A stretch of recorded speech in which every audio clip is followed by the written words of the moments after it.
Hello, this is Sarah with Midsummer Yoga, and I wanted to bring a few of my tips for having a better yoga practice and just things to keep in mind when you're flowing with me or flowing with someone else in yoga. So, number one is that there is no competition. We're not competing with the person next to you. You're not competing with the instructor. You're not trying to be the most flexible in the room. Just to make sure that you are flowing with the body you have that day and how you're feeling, and not worry about how you used to be or how everyone else looks. So that's number one. And then number two is every body is proportioned differently, and different sizes and shapes and unique diversity of just being a person. Not everybody is going to look the same. And so your pose may look a little bit different, but as long as you're following prompts, it's going to be just perfect. So just sort of keep that in mind, especially when we see a lot of people online. You're like, why doesn't my down dog look like that person's? And it's just because of proportions.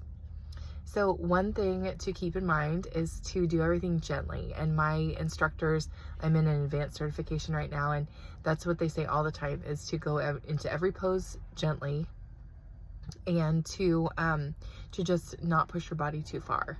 So you want to avoid injury, you want to avoid doing things too quickly and progressing too fast. And so we want to just do it as you're able to, and as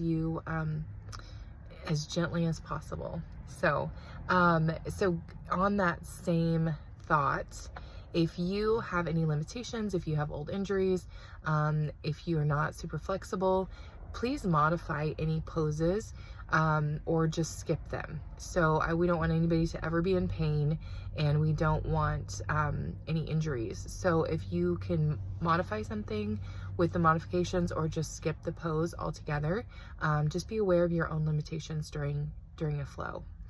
And then breathing is just as important as all the other elements. So making sure you're syncing your body or your breath with your movements, and being there in the present moment with your breath, and to make sure when you're holding poses that you're also still breathing. Sometimes we don't prompt that as much, to keep breathing, not hold your breath during a pose when we're holding.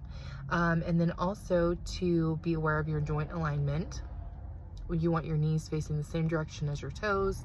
Obviously with some poses that it is a little bit different, but and then just making sure your knees aren't going over your toes in squats, and just make sure you're not twisting in any weird ways, and you will be just fine. So listen to your prompts of your instructor, and make sure that you're physically able to do a yoga practice. You might talk to your healthcare professional just to double check that.